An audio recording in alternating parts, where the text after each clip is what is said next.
Welcome back, another episode. The Living and the Dead, Chicago PD, Season 11, Episode 7, continues Hank Voight's search for the person responsible for kidnapping and torturing Noah Gorman. This is welcome news for NBC drama viewers who may have been disappointed by how open-ended Noah's pilot episode Survival felt. Though The Living and the Dead fails to live up to its full promise, Survival was one of the best Chicago PD episodes in a long time. Not just for Voight, but also for the entire impression of the series. The episode is dismal. Expanding on Noah's story, The Living and the Dead finds two more victims after an oil drum washes ashore on a Chicago shore, suggesting that the person who tormented Noah was actually a serial killer. Voight is even more committed to apprehending the suspect than the rest of intelligence. But instead of coming to a pleasant end, the story takes a familiar turn, complicated by the first indication that Tracy Spiridakos may not be returning. Characters on Chicago PD have expressed concern that Voight won't be satisfied, but in this instance, the script fails him. The strongest aspect of The Living and the Dead is the rapidly developing relationship between Voight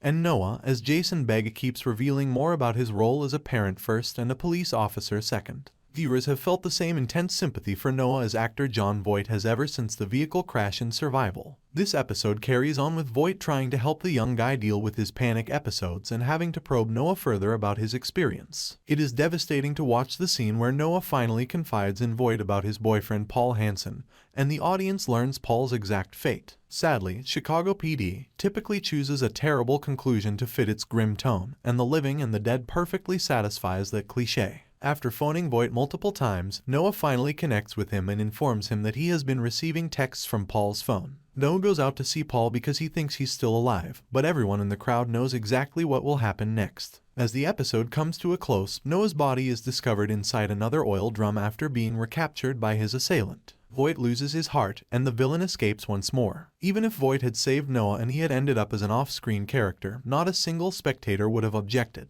That emotional payoff would have been more powerful and demonstrated that Voight was right to take a risk by putting himself out there. Although Hank Voight is a complex guy who deserves happiness, he can also be compassionate. As devoted followers will know, he has lost his son, his wife, and Erin Lindsay, the persona he regarded as a surrogate daughter. The Living and the Dead dramatically strips him of the opportunity to create a reconstructed family, which Survival offered him. Although it's commendable that the writers of Chicago PD wanted to go more into Noah's narrative in a follow-up episode, The Living and the Dead gives the impression that they were at a loss for what to do with their newfound knowledge. Beneath the surface lies a more straightforward narrative, with Voight and others persuaded that a local magistrate is the culprit. Though it wouldn't be the first time Chicago PD revealed a popular figure as a criminal, that conclusion would have made sense. However, the judge proves to be a red herring in a story that ultimately takes a different route. The episode would have been far stronger if it had remained focused on Voight and Noah. However, the storyline also introduces a new character who has a significant amount of screen time, Detective Josephine Jo Petrovic. In addition, the majority of the other personnel of the intelligence unit are only gathered around computers. After the team executes a sting operation at a nearby motel, Dante Torres assumes another undercover position, albeit a temporary one. Haley Upton is always there to support Voight, so she performs rather well. Though this is mostly a right-focused episode, the rest of intelligence may still have a big impact.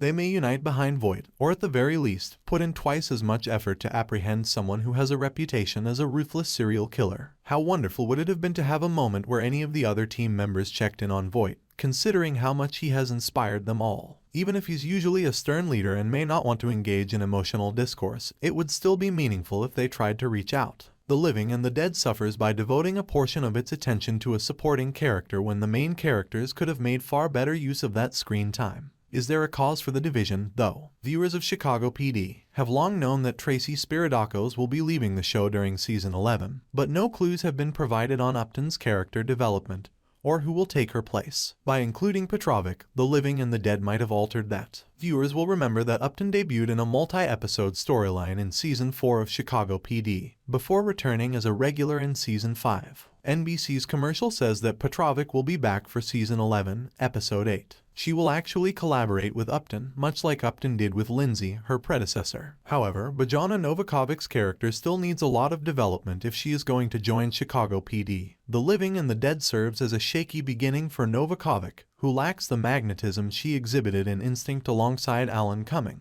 However, it's probably because Petrovic, despite the fact that she isn't one, is written like a TV caricature of a criminal profiler. Her informal profiling abilities and peculiarities, such as her standoffish demeanor and preference for quiet work environments, are emphasized throughout the episode. The embarrassing lines that Novakovic receives include "I can feel you assessing me," and in spite of all of Petrovic's purported experience, Voight solves the case, which makes sense given that this is Voight and Noah's narrative. With Sophia Bush gone, Spiridakos had a difficult act to follow, but she was charismatic, and Upton interacted as a colleague with the intelligence unit. Because Petrovic gives off the impression that she wants to be somewhere else, Novakovic isn't given much opportunity to shine. Her presence doesn't help the living and the dead, but the episode isn't really developed either. Rather than leveraging survival's advantages, it ultimately brings the audience back to reality. For more, subscribe.